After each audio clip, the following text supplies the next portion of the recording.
படிக்கும்போது தூக்கம் வந்தால் என்ன பண்ணுறது? ஒன்று, உண்மையிலேயே அன்னைக்கு ஃபுல் டே நீங்கள் ஒர்க் அவுட் பண்ணியிருந்தீங்கன்னா, டயர்டாக இருந்தீங்கன்னா, அதனால வரக்கூடிய தூக்கத்தை நீங்கள் அக்செப்ட் பண்ணிக்கோங்க.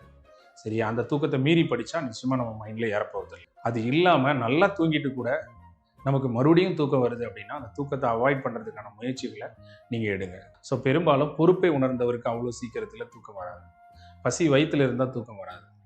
அதாவது நம்ம ஏன் படிக்கிறோம், எதுக்கு படிக்கிறோங்கிறத ஆழமான சப்கான்சியஸ் மைண்டுக்கு சொல்லி வரணும், சொல்லி வச்சிடணும். அப்படி சொல்லி வச்சாதான் நமக்கு வந்து சோர்வு வராது. மடியை மடியா ஒழுகல், குடியை குடியாக வேண்டுபவர்னு வள்ளுவர் அதுதான் சொல்லுவார்.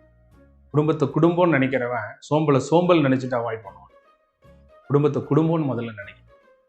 போல என்னுடைய இலக்கை நீ இலக்குன்னு நினைக்கணும். அந்த இலக்கால் அடையக்கூடிய நன்மைகள் என்னங்கிறத நீ முதல்ல உன்னுடைய கான்சியஸ் மைண்டு அதை சொல்லி வைக்கிறதுல ஏதோ குறைவு இருக்கு அப்படிலாம் அது வருமா அப்படி தூக்கம் அப்படின்னு மனசுல மட்டும் நினைச்சு என்ன தூக்கம் வருது பார்த்துக்கலாம், அதுவா நானானு பார்த்துக்கிறேன் அப்படிங்கிற மாதிரி கங்கணம் கட்டிக்கிட்டு உன் சோர்வை நீ அகற்றணும்.